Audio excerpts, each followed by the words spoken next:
They are calling it Ice Friday, the freezing storm stretching 2,000 miles from the heartland to the East Coast. 124 million Americans across 16 states in its grip.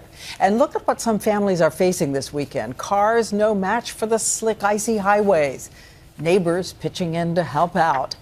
Power lines dangerously caked in ice, and so are the car windows. Sidewalks turned into skating rinks and roads icy enough for sleds. Our extreme weather team is in the storm zone tonight, and ABC's Steve Osunsami starts us off from the heart of the storm in Arkansas. Black ice, white ice.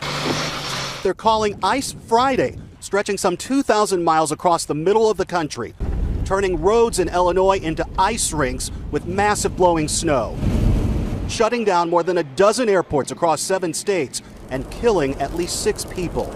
In northern Arkansas today, a man was killed when an icy tree came falling down on his home. And this was the ice versus a power line in Fayetteville. The ice won. Power flashes. Back in the city, the driver of this Little Rock bus nearly lost it on a slick road. Families stuck at home or in their cars stuck on the roads. Has to be bad if the medical school closes. Justin Roberts says this shouldn't be happening in the South.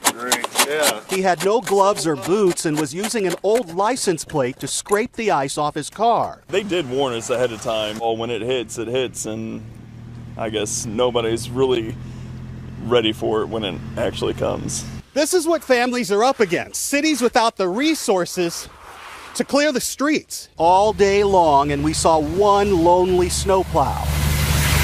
Over in Texas, the weight of the ice and snow brought down the roof of this marina. They've canceled the Dallas Marathon. Our Mike Betcher is there and says thousands of families are still in the dark. A 7-hour ice storm left more than 200,000 homes in Dallas without power.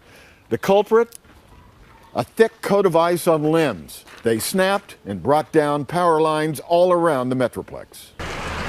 Tonight, utility crews brought in from other states before the storm are working overtime to remove the fallen branches and repair the lines.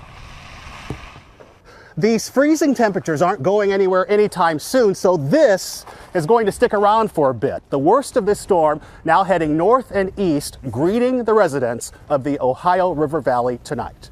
Diane? All right, Steve Osunsami out in the cold tonight. And as Steve just said, thousands of power lines across the country are layered in ice, and even 1 inch can be dangerous for an outage. ABC's weather editor Ginger Z right here is tracking the power for us. Ginger. And that's why it's so important for us to talk about that Ohio Valley. The area is getting it first tonight. And for the early morning Saturday, I want to first just lay that out for you. So from D.C. to New York, it should stay mostly rain, but just north along that pink line, that's who has to watch out.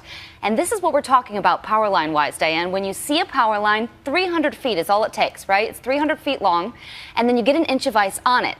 That will add 2,200 pounds to the power line, and it snaps. That's not the end of our problem, because even if the power line makes it through, the ice falls off when you start to thaw, and it can snap back like a rubber band. The next question, are we done after that? He said it's going to stay cold, and it will, but we've got another storm out west. And let me show you what's going to happen. Snow and ice for areas that are not used to it, certainly this early. Look at north of Sacramento. 2.5 inches of snow, Redding over 6. This could be historic snow for them. So we're going to be watching this new storm come on shore this weekend. All right, it is amazing what 1 inch of ice can do. Thanks so much, Ginger. And our team, of course, will be tracking the fast-moving storm all weekend long.